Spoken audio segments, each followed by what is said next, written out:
Artinya perawinya Aristoteles. Tapi betul.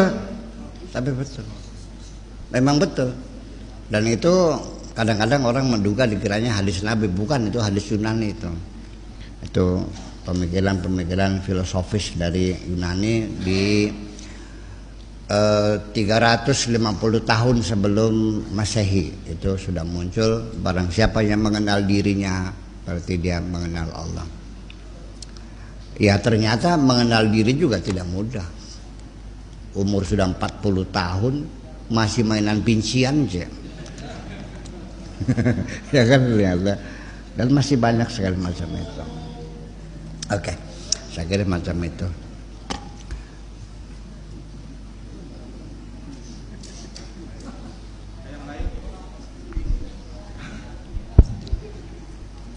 Assalamualaikum warahmatullahi wabarakatuh. Waalaikumsalam. Nama saya Mansur, Buya.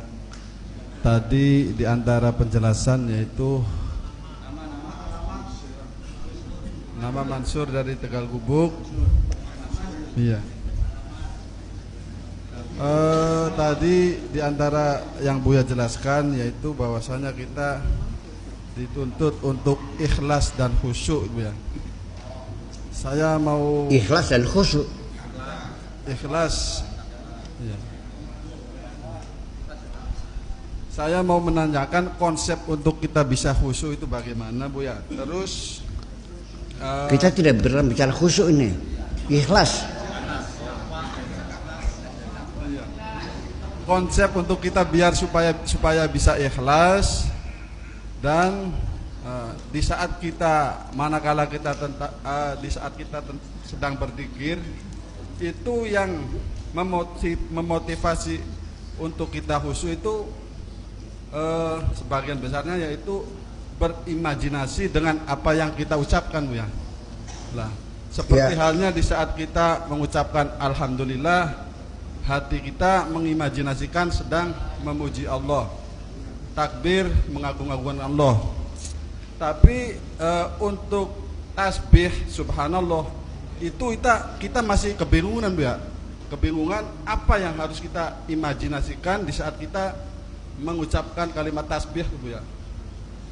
Sedangkan Buya pernah menjelaskan tasbih itu artinya kerja keras. Iya, keras. Jadi di saat kita mengucapkan kalimat tasbih subhanallah subhanallah subhanallah itu larinya pikiran kita itu mestinya kemana, Bu ya? Kalau halnya alhamdulillah takbir itu kan mungkin mudah, tapi untuk tasbih itu kita sedikit kesusahan, Bu ya. Nah, minta dijelaskan masalah itu, Bu ya. Terima kasih dari ya. Sekarang gini ajalah, dengan akal sederhana saya kembali bertanya, yusabbihu lillahi ma fis samawati wa ma fil ardi. Semua apa saja yang ada di langit dan di bumi semuanya bertasbih. Oke? Maknanya kan gitu, yusabbihu bertasbih. Lahu maring Gusti Allah.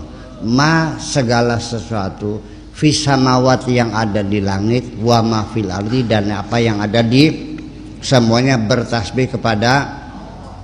Coba Anda berimajinasi matahari, bulan, Jupiter, Saturnus, Uranus, Neptunus, galaksi-galaksi semuanya pada pegang tasbih semua, subhanallah, subhanallah, kan mas kakak. Tapi kalau tasbih itu artinya bekerja non-stop, bekerja siang dan malam tidak mengenal lelah, itu bisa masuk bahwa bumi kita ini sejak ledakan pertama sampai sekarang terus berputar dengan rotasi yang sama, dengan akurasi yang tinggi dan tidak pernah berhenti sekejap pun, dengan kecepatan yang sama. Bulan pun demikian, dia mengorbit dengan orbit sinkron di sekitar bumi dengan ketepatan waktu yang sangat akuratnya tinggi sekali, sehingga sekian tahun mendatang sudah bisa kita hitung, karena pada detik sekian, menit sekian, jam sekian posisi bulan ada di sini, sehingga akan menutupi cahaya matahari. Terjadilah gerhana matahari. Saking tingginya akurasi sehingga bisa diprediksi dengan tepat. Jadi kalau semua yang ada di bumi ini semuanya bergerak dan bekerja untuk Allah, masuk akal enggak? Kalau yang baca subhanallah masuk akal enggak? Belum tak enggak?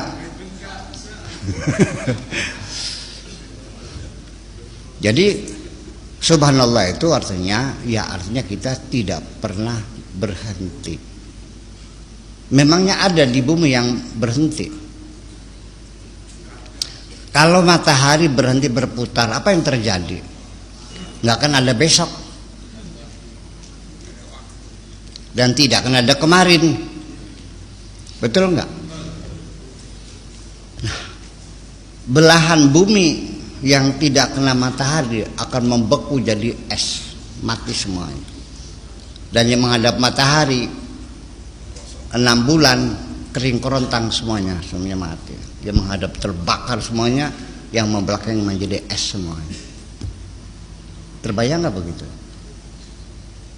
Ya. Pernah nggak 3 hari matahari tertutup oleh awan di sini? Pernah nggak? Baru 3 hari, masa belum? Sering kan? Kayak apa? Langsung drop udara, menggigil semuanya. Kalau 6 bulan mati kamunya. Kalau nggak tertutup itu. Terus kamu diam. Kamu tidak diam, semuanya bekerja. Jantung kamu berdegup tidak pernah berhenti. Jantungku berdegup 71 tahun lamanya. Bop, bop, bop. Dan tetap dengan detakan 70 kali setiap 1 menit sampai sekarang. Itulah tasbih. Terus yang dimasalahkan apa? Malah yang gak masuk akal yang baca mewil tasbih, bagaimana megangnya? Memangnya matahari punya tangan gitu? Terus yang jadi masalah, di saat kita duduk diam ya, belum kita mengucapkan tasbih subhanallah itu ya. terus Itu yang mestinya kita bangun dalam imajinasi itu bagaimana Bu? semangat kerja mau ditingkatkan. Paham nggak? Iya, jangan masa subhanallah orangnya tidur aja gimana lagi? Wa nahnu nusabbihu bihamdika, artinya apa bihamdika itu? Bukan alhamdulillah, bukan begitu. Artinya kerjamu siang malam non stop itu kamu lakukan dengan senang hati. Pekerjaan yang kau tangani semuanya kamu cintai semuanya tanpa keluh kesah. Terus memangnya enak mengerjakan pekerjaan yang tidak kamu cintai? Ketika kamu sudah tidak lagi mencintai istrimu, sumpah enggak? Iya. Itu lebih hamdik, itu artinya dengan segala senang hati. Sekali lagi bahwa ya boleh saja lah, ini kan penafsiran. Orang yang ngotot baca tasbih emang enggak masalah saya mah. Namanya kita adu pikiran aja. Cocok ke sana silakan, ke sini silakan memang.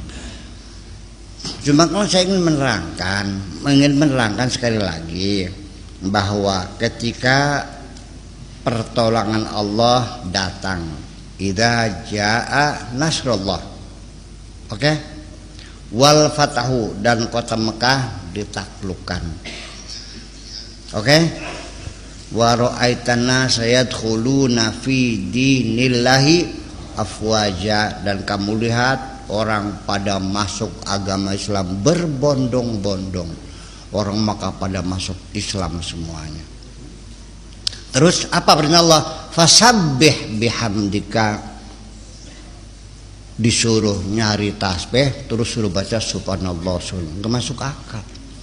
Menaklukkan kota Mekah dengan biaya yang sangat mahal, dengan darah dan keringat dan nyawa korbannya untuk merebut kota Mekah cukup dibalas dengan subhanallah subhanallah 33, lalu alhamdulillah alhamdulillah alhamdulillah, wastaghfirhu, lalu astagfirullahaladzim. Mas Kakak, sekarang saya ingin menerangkan kepada kamu, fasabbih bihamdi rabbika. Setelah Mekah ditaklukkan, kamu harus bekerja lebih keras lagi membangun kota Mekah yang kamu cintai dan tanpa lelah. Paham? Fasabbih bihamdi rabbika wastaghfirhu, dan kamu lakukan rekonsiliasi, saling memaafkan. Tidak ada dendam sejarah di antara kita. Semua adalah umatku semua. Masuk akal enggak? Kalau bukan begini, bagaimana kamu menafsirkannya? Mungkin ini baru, mungkin ini baru. Ya sudah. Apa yang baru harus salah? Tetapi kalau Anda meyakininya bukan itu, maksudnya sudah baca tasbih, ya mangga, enggak ada masalah. Non formalitas. Maksudnya apa formalitas itu?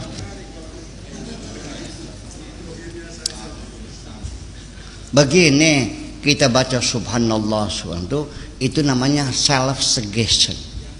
Kita menghadapi persoalan menurut pikiran kaya-kaya kita ini gagal.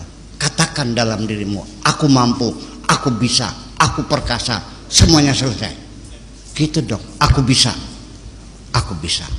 Begitu. Masa nangis? Gak usah. Aku bisa, semuanya aku selesaikan. Kan begitu persoalannya. Jadi itu kan untuk mensugesti diri kita sendiri. Terus maksudnya apa? Begini, oke, kita bicara melebar lah.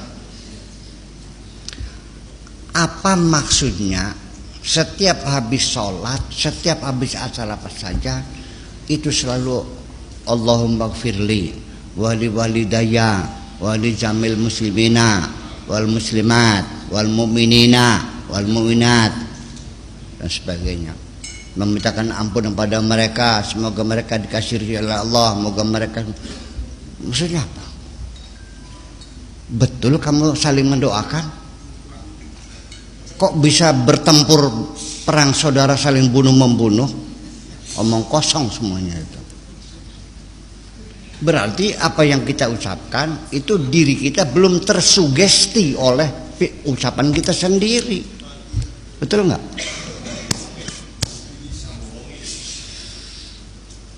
Begini, setiap kita mendoakan, mengharapkan kepada orang lain supaya mendapatkan kebaikan-kebaikan. Semoga rezekinya dilancarkan Allah, semoga penyakitnya disembuhkan. Ini kita mendoakan orang lain. Itu adalah energi positif yang ada dalam diri kita. Kita keluarkan mendoakan orang lain. Sebelum doa kita nyampe orang lain, itu kalimat-kalimat yang indah itu akan mempengaruhi diri kita sendiri. Paham enggak? Harapan-harapan baik itu akan menyentuh kebaikan pertama dirimu sendiri. Tapi sebaliknya, ketika kamu mendoakan orang cilaka, kamu sendiri yang akan mendapat cilaka itu. Udah, sejak ini hizib nasor nggak usah dibaca lah.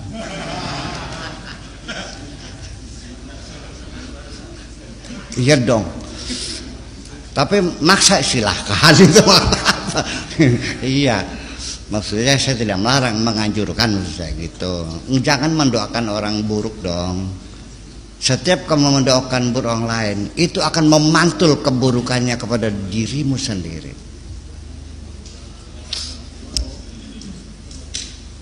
Ada warung tetangga laris. Kenapa kamu cari dukun supaya tidak laris?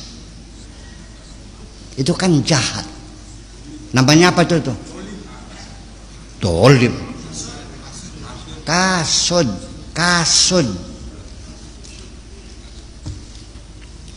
Itu hasud itu virus-virus yang ada dalam diri kita. Iya. Dalam bentuk energi negatif yang ada pada diri kita. Virus-virus negatif itu ya, itu akan bereaksi kalau dia mendapat asupan-asupan dari energi gelap. Makanya wa min syarri ghasiqin idza waqab. Makanya virus itu akan beraktivitas ya, itu ketika dalam keadaan gelap malam gulita, ketika setelah malam. Makanya orang kalau malam demamnya naik, kalau pagi sembuh lagi. Paham enggak? Ada syairnya Abi Tamam menceritakan demam nih. Syairnya Abi Tamam, Abi Tamam. Wa zairati ka'anna laha hayaan fa innaha la tazuruni illa fi dhalami. Tamuku itu seolah-olah punya rasa malu kalau datang selalu di malam hari. Apa namanya? Demam. Demam itu datangnya di malam hari. Percaya enggak? Ya karena energi gelap itu sendiri menjadi inang bagi virus-virus itu. Dan di mana itu berkembangnya virus itu? Menyemburkan, bukan meniup. Nafas itu wa min syarrin nafasati, nafas itu pst, pst, itu nafas. Kalau itu mah nafakha.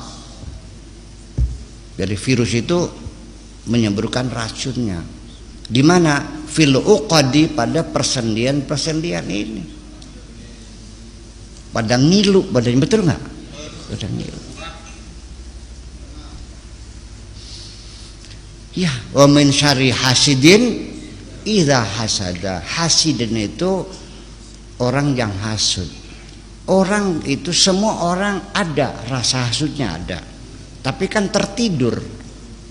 Mulai berbahaya idza hasada, ketika sifat hasud itu beraktivitas, ketika bereaksi. Makanya kalau tidak mah gak ada masalah. Makanya min syarri hasidin idza hasada, ketika beraktivitas, itu persoalannya. Terus gimana? Dikiranya tukang sihir gitu. Fil uqadi, pada simbol-simbol tambang, nafasa terus gitu. Jadi untuk memutus usus orang, tukang sihir itu ingkar tambang terus tarik gitu. Itu penafsiran dulu kan begitu. Ya boleh saja. Yang tetap mikirin seperti itu ya boleh, nggak apa-apa. Ini mah kita lagi mencari alternatif. Mungkin nggak kalau tasin begitu? Ya mungkin. Pokoknya yang penting asal maju ngakal bela. Yang penting masuk akal kan? Iya. Gitu. Saya kira seperti itu. Jadi wiridan-wiridan kita itu sebetulnya adalah termasuk dalam self suggestion, mensugesti diri kita sendiri. Ya, namanya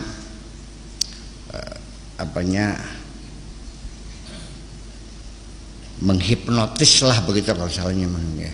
Hipnoterapi ya, terapi dengan cara hipnotis itu ada dilakukan, sekalipun saya tidak menyetujui pengobatan dengan hipnotis itu, karena bagaimanapun hipnotis itu kesembuhannya sementara kok, nanti kambuh lagi. Iya, dan itu sudah ditolak oleh Alfred Adler dan oleh Sigmund Freud. Ya gitu. Oke. Itu.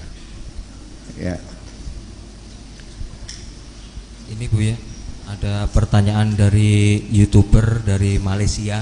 Malaysia. Ya, oh ya. Namanya Wan Abdelmat. Wan Abdelmat. Iya, agak bahasa Malaysia. Assalamualaikum. Saya dari Malaysia. Ingin bertanya, perlukah kita mengikuti seorang pemimpin yang mempersendakan ulama Mempersendakan kalau bahasa Indonesia kurang lebih menjelekkan ya. Apa? Merendahkan. Mempersendakan. Mempersendakan. Kalau bahasa Indonesianya kurang lebih menjelekkan kan. Mengolok-olok, menjelekkan. Sedangkan ulama itu warasatul anbiya. Oke, saya bertanya dulu. Ada enggak kiai yang menjelek-jelekan kiai?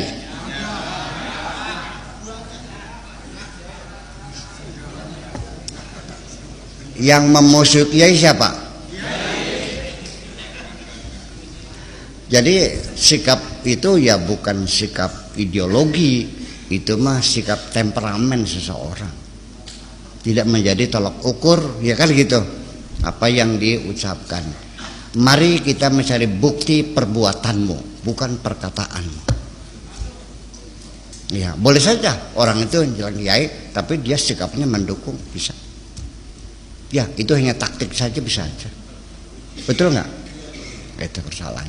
Tetapi bagaimanapun, apalagi itu hanya memperolok-olokkan, tetap saja dalam beragama Islam itu ada tuntutan dalam beragama ini, yaitu menjaga kondusivitas, menjaga keamanan, menjaga stabilitas, menjaga kedamaian, menjaga kerukunan. Itu merupakan bagian dari rukun-rukun agama sebetulnya mah. Cuma tidak dimasukkan oleh orang zaman dahulu. Rukun agamanya 3, rukun Islamnya 5, kan gitu. Rukun imannya 6. Ya kenapa? Padahal itu tidak mungkin terjadi kalau hidup kita bernegara dalam keadaan kacau balau, perang saudara. Ya. Dalam kaidah usulnya, sesuatu yang tidak bisa dihindarkan untuk melaksanakan suatu kewajiban, maka sesuatu itu menjadi wajib. Malayatimu bihi, malayatimul wajibu illa bihi fahuwa, kan begitu persoalannya. Nah, disitulah makanya petunjuk dari Allah sendiri, ati Allah wa atiur Rasul wa ulil amri minkum, nurut Allah, nurut Rasul dan pemimpin. Kita ada penekanan agama, kita harus menghormati pemimpin. Siapapun yang jadi pemimpinnya kita hormati. Nah, kalau Mu'tazilah, kalau pemimpin itu zalim, pemimpin itu diktator, harus dilawan. Kalau ahli sunnah wal jamaah, seberapapun diktatornya, tetap kita tidak boleh melakukan pemberontakan, karena kediktatoran itu sendiri lebih baik daripada demokrasi yang kacau balau. Betul nggak? Diktator mungkin 1, 2, 3 kiai yang dipenjara, tapi negerinya aman, daripada demokrasi kacau balau. Itu kan akidah daripada ahli sunnah wal, ya dong. Kamu mah kalau ahli sunnah ujung-ujung tahlil. Kalau ahli sunnah marhaban, dan dunia kok tidak substantif ngomong tuh. Iya, tidak sekali. Makanya bagaimanapun ahli sunnah wal jamaah itu dalam sejarah Islam selalu menjadi golongan mayoritas, karena dia mengambil sikap moderat, yaitu tidak suka melakukan pemberontakan, tetapi melalui perundingan, negosiasi, melalui bargaining, melalui kompromi, ya kan, memperbaiki situasi dan kondisi, tidak dengan kekerasan. Itu aja kok. Jangan mengangkat senjata. Enggak. Nih, Abul Hasan Al-Asy'ari atau Asy'ariyah itu sesungguhnya keras itu sebetulnya pikirannya mah. Ya, dalam indoktrinasi agamanya dia keras melawan pemerintah, tapi berupa pemikiran-pemikiran. Maka oleh raja dibiarkan. Kenapa tidak ditumpas? Dia biarkan saja. Kan itu kan hanya sekedar ngomong, kecuali kalau dia bawa senjata baru kita habisin, kan begitu persoalannya. Paham begitu? Iya. Jadi kamu lihat al-sunnah wal jamaah, coba buktikanlah, jaga kondisi negeri ini yang sebaik-baiknya. Ya dong. Toh bagaimanapun pemimpin sediktatornya pemimpin, dia tetap manusia, masih bisa diajak berunding, bisa diajak bicara, masih bisa ada masukan kok. Paham dikit? Itu aja persoalannya. Karena tidak menguntungkan sama sekali memberontakan separatisme seperti tidak menguntungkan. Tetap komitmen kita menjaga keutuhan NKRI. Oke. Oke, silakan yang lain.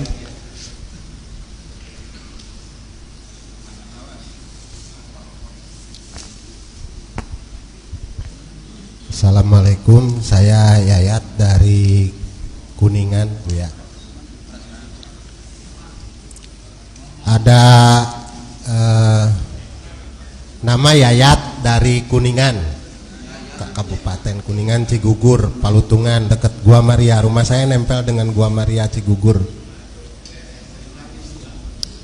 Palutungan. Ada dua pertanyaan yang ingin saya tanyakan. Pertama, hampir seluruh pengikut thariqat itu berkeyakinan bahwa mursyid dan wali itu bisa memberikan syafaat seperti Rasulullah memberi syafaat umatnya. Apakah memungkinkan wali dan mursyid thariqat itu memberikan syafaat di akhirat sebagai juru selamat? Kemudian ketika sebelum kesini itu saya mampir di pom bensin sebelum perbatasan Cirebon. Beliau tadinya saya ngobrol dengan orang itu yang nungguin toilet, kerja di pom bensin sebelah di sini. Mau kemana? Saya bilang mau ngaji di Buya Sakur. Wah, katanya di Buya Sakur mah menengah ke atas katanya. Apa sih? Oh, menengah ke atas. Saya mah nggak bisa. Ya. Terus katanya itu kajiannya thariqat katanya, dan kalau thariqat tuh harus juhud katanya. Tolong tanyakan apa bernilai ketika kita juhud karena ditinggalkan oleh dunia katanya. Karena juhud yang baik itu menurut dia itu adalah meninggalkan dunia. Tetapi seperti puisi Buya tadi, mencintai Tuhan hanya karena gagal cinta. Artinya, apakah nilainya sama orang yang meninggalkan dunia dan jadi juhud, atau dengan yang juhud terpaksa karena ditinggalkan oleh dunia, usaha bangkrut, jadi miskin dan lain-lain, ujung-ujungnya wislah juhud saja? Itu nilainya sama enggak? Terima kasih. Ini banyak substansi pertanyaannya. Pertama, saya masalah mursyid bisa memberikan syafaat itu saya tidak akan menyalahkan. Silakan kalau ada orang ahli tarekat meyakini itu ya silahkan. Saya tidak akan menyalahkan. Tetapi saya siap berbeda pendapat. Kalau saya mah tidak. Yang memberikan syafaat itu secara tekstual itu hanya Kanjeng Nabi Muhammad Shallallahu Alaihi Wasallam. Selain beliau itu tidak ada. Dalilnya ada nggak? Ada. Ini kan zaman sekarang kan mana dalilnya kan gitu. Ada nggak dalilnya? Ada. Wala taziru waziratu wizra ukhra wa antadu muthqalatun ila himliha la yuhmalu minhu syai'. Masing-masing orang memikul dosanya sendiri-sendiri. Apabila orang diberi beban memikul dosa orang lain, pasti meletet. La yuhmalu minhu syai', pasti akan meletet, nggak bisa, nggak mampu. Kita sudah cukup dosa terlalu banyak, boro-boro bisa mikul dosa kamu. Apakah kamu yakin bahwa mursyidmu tidak berdosa? Menurut saya yang tidak berdosa hanya satu, Nabi Muhammad Sallallahu Alaihi Wasallam. Saya tidak menyalahkan, tapi kalau saya punya keyakinan semacam ini juga tolong saya jangan disalahkan juga. Kalau kamu menyalahkan, tak salahkan maning sirana. Iya, tidak masalah. Itu. Kemudian juga ingin saya nyatakan, saya proklamirkan, itu adalah komentar orang yang belum kenal, belum ketemu dan belum mengerti tentang saya. Saya ingin mengatakan dengan sesungguhnya saya bukan mursyid dan saya tidak punya tarekat apapun. Tarekat saya kalau ada boleh sebutkan namanya tarekat rasionaliyah. Tarekat rasionaliyah gitu.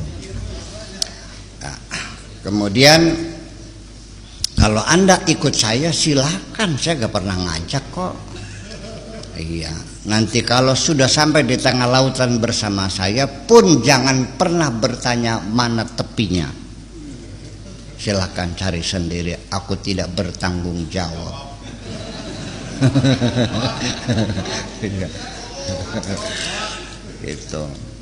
Itu. Yang ketiga, persoalan zuhud apakah itu karena gagal cinta? Itu adalah makhluk-makhluk imajiner yang sudah saya sampaikan dalam sajak itu. Jangan katakan bahwa Buya pernah gagal cinta. Tidak, saya tidak pernah gagal cinta.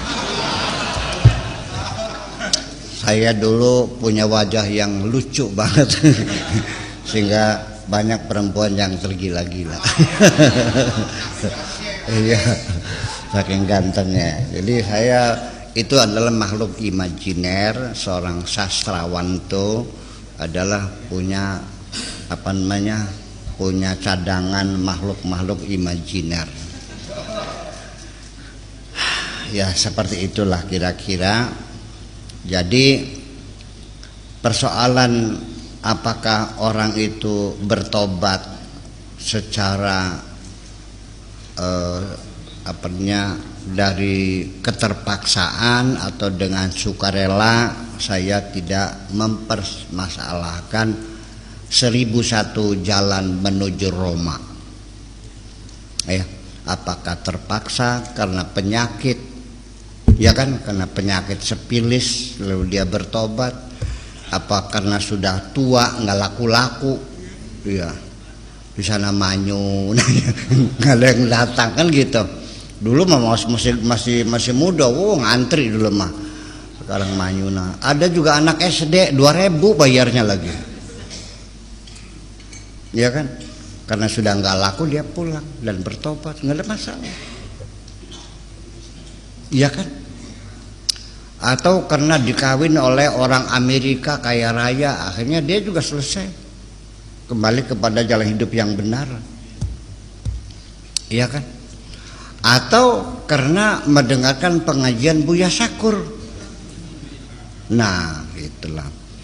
Jadi karena apabila proses pertobatannya karena mendengar nasihat-nasihat dari proses evaluasi, renungan-renungan kan gitu, dan muncul kesadaran padahal dia sedang laris-larisnya. Bayangkan sekali eksekusi itu 2,5 juta dan 80 mah lain tuh mah. Ini mah yang di sana yang di Alexis. Ya kalau sehari bisa melayani 4 orang kan 10 juta. Gaji siapa sehari 10 juta? Kan gitu. Di tengah larisnya itu dia tersadar karena buka-buka YouTube dari cadang pinggan bicara tentang rohani, dia tersadar, iya saya nanti bakal tua, bakal mati. Akhirnya dia menangis dan kembali. Nah kalau itu terjadi, itu namanya taubatan nasuha. Dari nasihat-nasihat yang terus menerus. Nasuh itu lil mubalaghah. Ghafur selalu mengampuni, kafur selalu kafir, syakur selalu bersyukur, nasuh selalu menasehati. Proses panjang dari perenungan di malam hari dan sebagainya, itu taubatan nasuha. Kalau kena penyakit ya tobat juga. Sah enggak? Ya sah, mengapa enggak? Gitu. Dan kalau pertobatan tidak ada syarat apapun, cepat kalau enggak, jangan tunggu ntar besok, nggak usah sekarang, cepetan. Gitu. Sebab nanti dirampok setan lagi. Iya. Ya soalnya saya sudah pernah cerita, ini banyak pendatang baru yang mungkin belum pernah, tapi saya ceritakan lagi.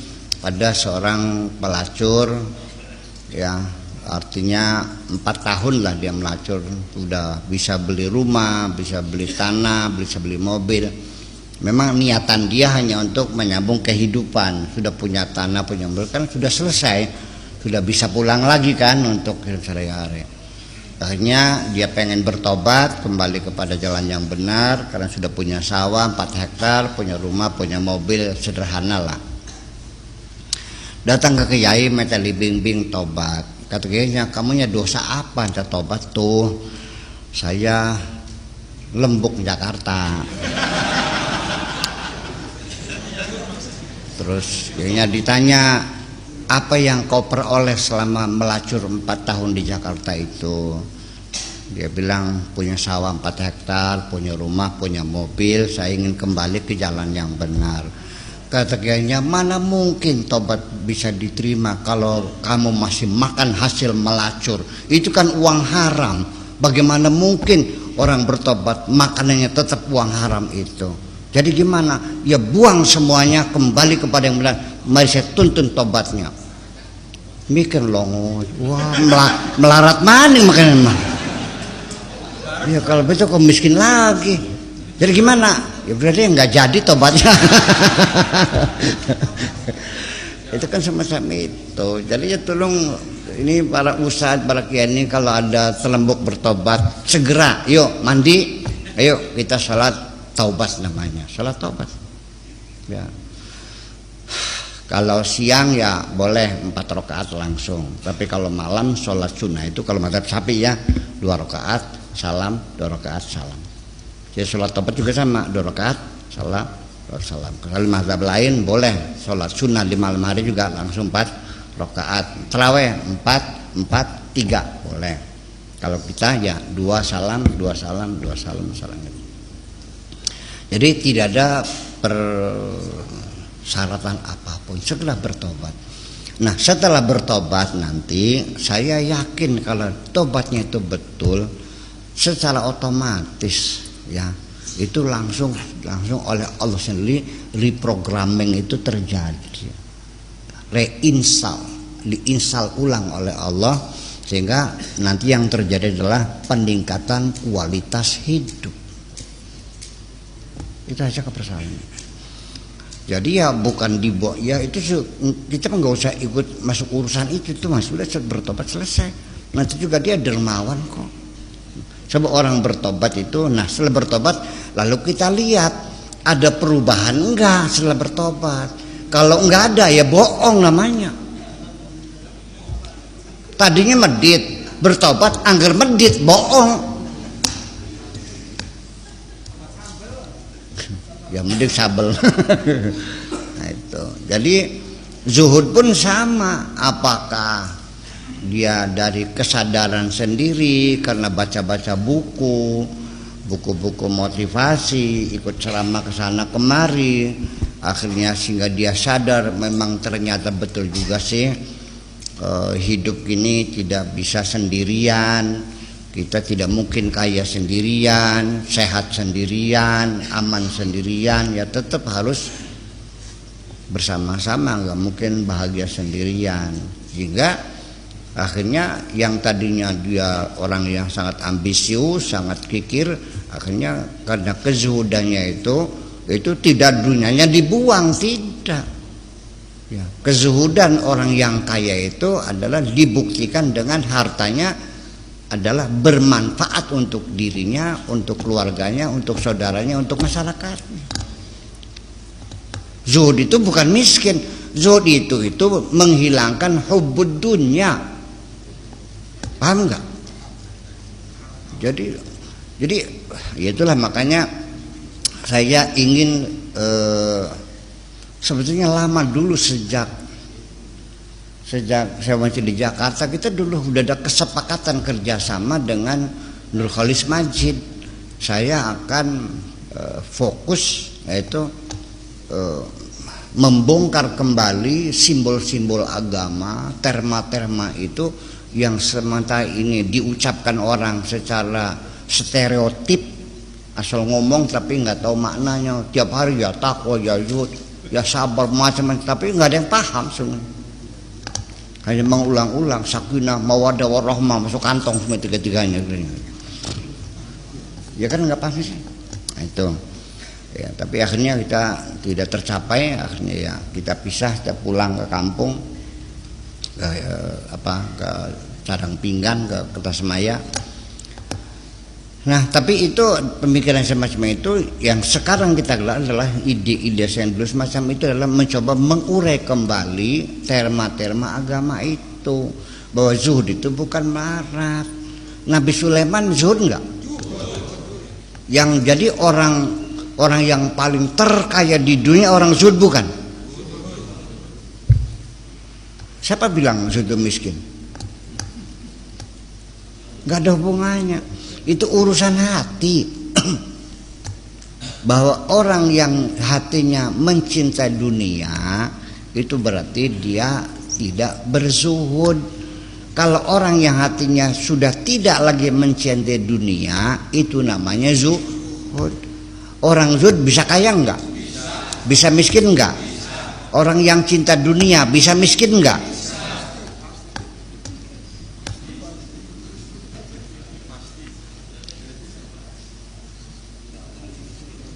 Apa perlu saya ceritakan lagi cerita qasasul aulia, cerita-cerita para wali? Ceritakan lagi? Cerita lagi? Oke, biar tahu aja. Ada seorang murid ya berguru pada seorang mursyid, sudah lama, artinya sudah puluhan tahun lah gitu.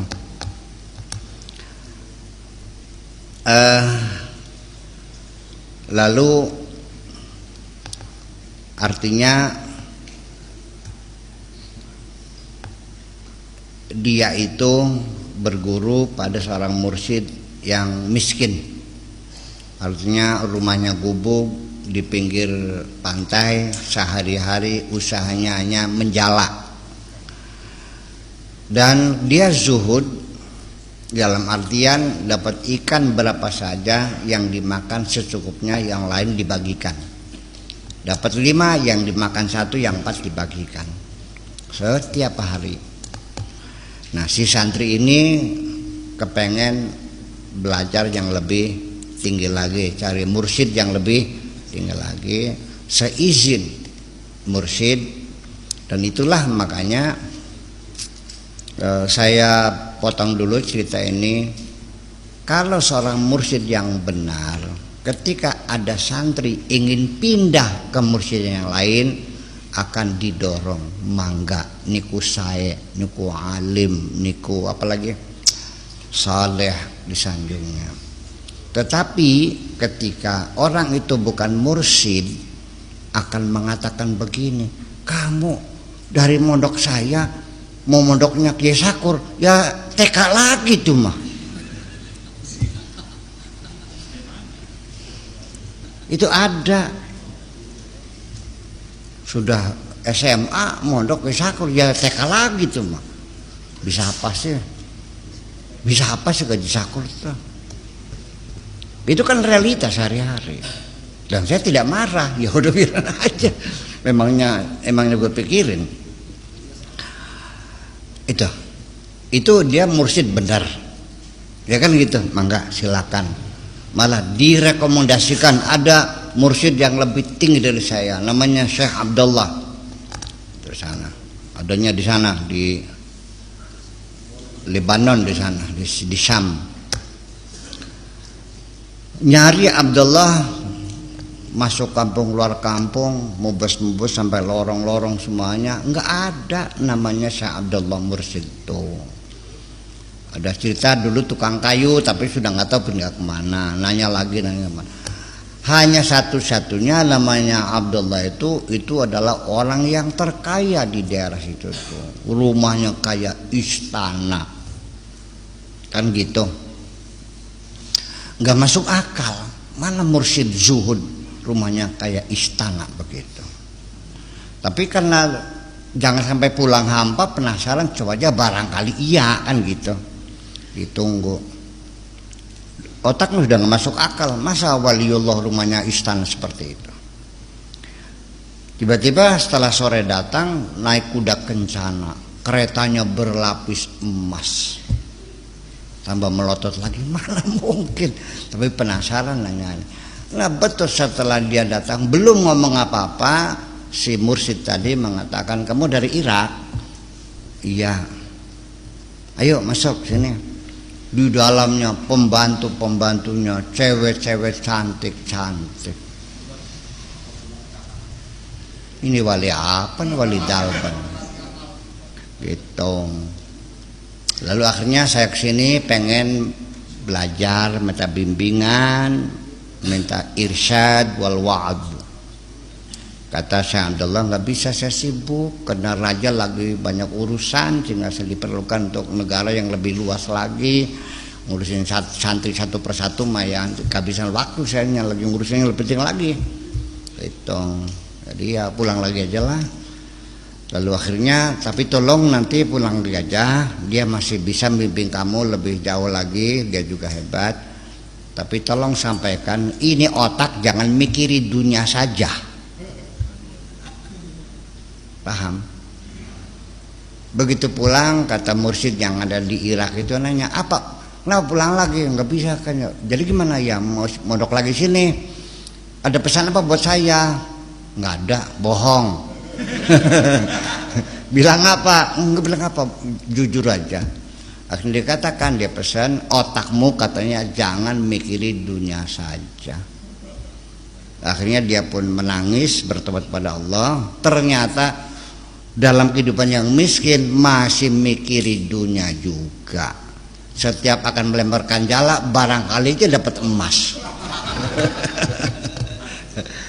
Itu di sana yang kaya raya rumahnya banyak emas tapi tidak pernah emas itu masuk ke dalam hatinya. Saya kira harus Anda pahami bahwa zuhud ini adalah pola hidup yang membuat kita menjadi bahagia dan nyaman, bukan menyiksa dirimu. Salah paham kamu, dikiranya zuhud itu ngajak kamu sengsara. Tidak, saya ingin mengajak kamu bahagia. Dunia itu ditaruh di laci, dikunci, jangan masuk di hati. Apa artinya kamu itu masuk di hati semua, sertifikat tanah, pabrik mau masuk ke semua, sehingga kamu nggak bisa tidur? Ngapain? Tersiksa dengan duniamu itu. Tidurlah yang nyenyak, makanlah yang lahap, badannya sehat, semua orang bermanfaat. Iya, dunia kamu banyak, nggak bakal habis sana ratusan hektar. Terus sudah masukkan di laci, sudah simpan sertifikat mah di laci, ngapain ditaruh di hati? Paham nggak? Jadi zuhud itu bukan ngajak melarat, saya ngajak bahagia supaya kamu bisa tidurnya nyenyak, makanya lahap. Karena sampai sekarang terlalu banyak orang yang kaya raya tapi tidak punya waktu untuk menikmati hartanya. Daripada kita tidak bisa menikmati hartanya, masih mending kita tidak punya harta tapi makan lahap, tidur nyenyak, badan sehat. Yakin nggak bahwa kebahagiaan faktor yang paling substantif adalah kesehatan? Yakin nggak? Pak Yayat boleh, mau nggak saya kasih sawah 200 hektar?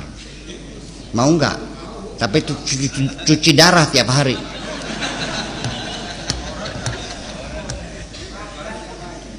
Ya udah deh, sakit gigi yang gak sembuh-sembuh dah.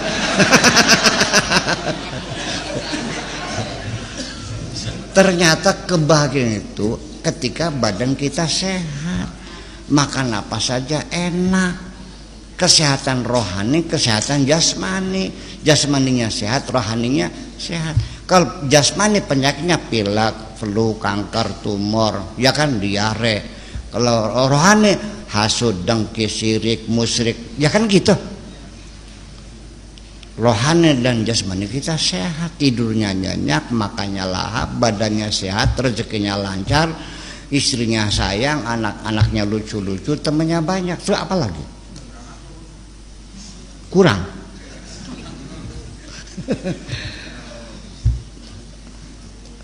Pak Rahmat, enak mana sate sama kepala ikan asin kalau giginya sakit? Makan ikan asin tapi giginya sehat. Jadi yang enak tuh satenya apa giginya yang sehat? Iya. Jadi terlalu bodoh orang yang mencari materi tapi harus mengorbankan kesehatannya. Itu orang yang paling goblok sealam dunia. Setuju nggak? Dodol ditukar sama teh kotok. Dodol ditukar dengan sembelek lantung. Sembelek lantung tuh teh kotoknya. Bahasa Indonesianya tai ayam. Ya karena kalau mirip-mirip ireng semu-semu coklat. Berlian ditukar dengan beling, ya goblok namanya. Itu. Makanya jadi zuhud itu bukan menyengsarakan tapi membahagiakan dirimu. Kamu kaya tapi bisa menikmati kekayaanmu. Dengan zuhud kamu miskin, sekalipun miskin kamu tetap bahagia. Paham? Orang zuhud ini miskin bahagia, kaya apalagi. Orang zuhud ini sakit bahagia, sehat apalagi. Orang zuhud ini goblok bahagia, pinter. Tapi kalau tidak punya sikap zuhud, keserakahan dan mengumbar nafsu, hidup sehat susah, sakit apalagi, hidup kaya sengsara, miskin apalagi. Udah paham definisi zuhud? Jadi ini persoalannya karena kesalahpahaman, dan kita nggak usah marah, kita jelasin saja. Nggak masuk akal, saya jelasin lagi sampai mati nggak mau paham, ya udah selesai. Ya kan begitu. Betul bahwa kita terangkan saja bahwa zuhud itu seperti ini. Jadi artinya bahwa begini, mencintai dunia, mencintai wanita, mencintai harta, mencintai jabatan, apapun yang kau cintai selain Allah menyebabkan kamu susah tidur. Tetapi sejak engkau mencintai Tuhanmu, tidurmu lelap, makanmu lahap, badanmu sehat. Terus apa lagi? Iya kan? Nah, jadi artinya nanti terma-terma agama ini takwa, sabar, zuhud, apalagi ikhlas, qanaah, banyak sekali. Itu perlu kita bongkar kembali, kita susun kembali dengan definisi-definisi yang mudah dipahami. Kalau tidak menjadi stereotip, mengulang-ulangi omongan yang kamu tidak paham. Kalau ngomong tidak paham namanya beo. Assalamualaikum. Enggak. Oke, masih ada pertanyaan lagi? Ada, ya, bangga. Satu lagi aja ya. Ini ya. udah jam 1 lewat. Ya.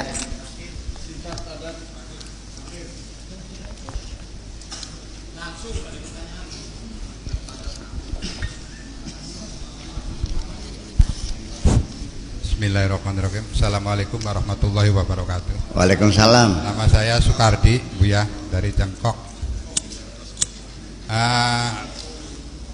Tadi Buya telah menerangkan bahwa ketakwaan adalah suatu kewajiban bagi kita. Definisi daripada ketakwaan itu adalah kehati-hatian atau waspada. Nah, kehati-hatian atau waspada ini akan menimbulkan sesuatu kesadaran, Buya. Membangun sesuatu kesadaran itu bangun dari sebuah mimpi, Buya, itu seperti apa? Suatu contoh begini, Buya. saya tidur. Ketika saya tidur itu pemikiran saya itu lepas, artinya bermimpi, dan jasad kita itu di sini aliran darah itu masih bergerak, napas masih keluar masuk, jantung masih bergerak, sehingga kesadaran itu akan timbul kembali. Nah, setelah semuanya seorang itu kematian, jasad itu semuanya mati, artinya jantungnya tidak bergerak, darahnya tidak mengalir, napasnya tidak, apakah memang kesadaran itu masih ada? Nah, kesadaran seperti apa? Kesadaran yang artinya seperti dunia akhirat itu seperti kesadaran seperti apa, Buya? Gitu, mohon diterangkan, Buya. Terima kasih, Buya. Iya. Otak kita ini ada dua macam, otak kanan, otak kiri, kan begitu. Kalau otak kiri itu urusannya matematika, apalagi fisika, ya kan gitu. Kalau otak kanan itu bahasa, filsafat, kesenian, ya. Tetapi otak kita sendiri dalam jaringannya itu yang tercatat semuanya itu sekitar 10 miliar sel yang berfungsi, itu semuanya itu dalam komunikasi antara satu sel dengan yang lain. Itu ternyata hanya sebagian kecil komunikasi antar sel itu yang kita sadari, yang disebut dengan al-aqlul wa'yi, akal sadar. Jadi yang 99% itu adalah al-aqlul la wa'yi, akal tidak sadar. Semuanya dikomandokan oleh otak kita ini. Kenapa orang itu stroke, tidak berfungsi? Karena jaringan selnya udah rusak. Cuma dari otak. Apa yang kita sadari? Mata saya melihat lampu, ini cahaya berapa watt bisa saya hitung, gelas kopi, rokok, asbak, mikrofon, kitab, mencalah sekitar kita, santri-santri yang berkumpul di sini ngaji, ya kan gitu. Sekarang kita sadar jam 1 lebih 10 menit sekarang ya. Ntar udah pulang, ini pertanyaan terakhir, dan sebentar lagi kita pulang. Nanti kita sadar sebentar lagi juga saya harus bersalaman dengan saudara-saudara kita semuanya. Itu semuanya ada dalam otak sadar kita. Kita semua itu prosesnya adalah tidak mudah seperti itu. Very sophisticated, sangat sophisticated sekali. Dari gerak hati kita ingin minum, itu tidak langsung ini, itu prosesnya dikirim ke otak dulu. Otak yang memproses, otak yang memerintahkan otot angkat saya, otot otot lurik kita, ada otot lurik ya. Nah, otot angkat ini bergerak, akhirnya bergerak dan kemudian didekatkan ke mulut. Otak kita juga merintahkan buka mulutmu. Itu semuanya adalah otak sadar kita. Itu hanya 1% juga kurang. 99% otak kita bekerja dan kita tidak sadari. Apa Anda sadar perintah otak kepada rambutmu yang memanjang setiap saat? Apakah Anda sadar bagaimana jantung itu memompa darah dan mengalir sekujur tubuh? Apakah Anda sadar di dalam dirimu ada peperangan antara virus dengan leukosit Anda? Apakah Anda tahu di dalam darah Anda ada partikel asing yang berbahayakan? Anda tidak tahu. Mereka bekerja sendiri tanpa kamu sadari. Dan ini pekerjaan yang rumit sekali. Dalam sehari saja itu sel-sel yang rusak sekitar 18 miliar sel. Dan di malam hari ketika Anda tidur, otak kita bekerja mengganti sel yang rusak itu. Dan itu kita tidak sadari. Paham? Nah, makanya yang bisa menampung intuisi, ilham, apalagi wangsit, ilham, intuisi, apalagi firasat dan sebagainya, itu adalah bagian otak bawah sadar itu yang bekerja. Kalau sadar nggak mampu, otak sadar kita hanya memikirkan apa yang kita lihat, apa yang kita dengar, apa yang kita pegang, kita rasakan. Selain itu yang nggak bisa bekerja. Nah itulah makanya munculnya kesadaran itu adalah adanya bukanya pintu gerbang atau peluang pada otak basar kita untuk memahami kehidupan ini. Sehingga ketika seorang itu mendengar sesuatu, bisikan atau juga melihat sesuatu yang akan terjadi, itu semuanya terjadi di otak bawah sadar kita itu. Nah makanya di situ ya ini kita bicara lagi tentang masalah cuci otak dan sebagainya, brainwashing segala macam, itu juga ada permainan di situ. Iya kan? Nah itulah maksud saya. Jadi yang jadi pertanyaan tadi adalah bagaimana kita bisa membangun kesadaran. Itu datangnya tiba-tiba, kita tidak menduga, tidak menunggu, tidak meminta. Paling-paling kita mengkondisikan kedamaian yang ada di dalam dirimu itu.